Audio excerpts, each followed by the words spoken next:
श्री क्षेत्र पंढरपूर येथे माघ शुद्ध 1 ते 5 या कालावधीत होणाऱ्या विठ्ठल रुक्मिणी मातेच्या विवाह सोहळ्याची तयारी विठ्ठल रुक्मिणी मंदिर समितीच्या वतीने करण्यात आली असून वसंत पंचमी अर्थात 23 जानेवारी रोजी परंपरेनुसार विवाह सोहळा संपन्न होणार असल्याची माहिती मंदिर समितीचे कार्यकारी अधिकारी राजेंद्र शेळके यांनी दिली।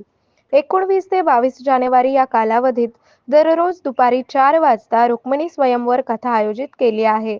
वसंत पंचमी दिनी सकाळी 10 वाजता विठ्ठल रुक्मिणी मातेचा विवाह सोहळा होणार आहे। पहाटे काकडा आरती वेळी विठ्ठलास सोन्याच्या मुकुटाऐवजी मंदिरातील पांढरे पागोटे परिधान करण्यात येणार आहेत। या दिवसापासून रंगपंचमीपर्यंत विठ्ठलास पांढरा पोशाख परिधान केला जातो। नित्यपूजेच्या वेळी विठ्ठल व रुक्मिणी मातेस गुलाल अर्पण करण्यात येतो। सकाळी 11 वाजता विठ्ठलाची तुळशी पूजा करण्यात येते। त्यानंतर विठ्ठलास विवाहस्थळी येण्याचे निमंत्रण देण्यात येते। रुक्मिणी मातेस पांढरा पोशाख व पारंपरिक अलंकार परिधान करून पाद्यपूजा, नैवेद्य व आरती केली जाते। दुपारी 12 वाजता विठ्ठल व रुक्मिणी मातेची प्रतिकात्मक मूर्ती विठ्ठल सभा मंडपात आणून विवाह सोहळा विधिवत पार पडतो।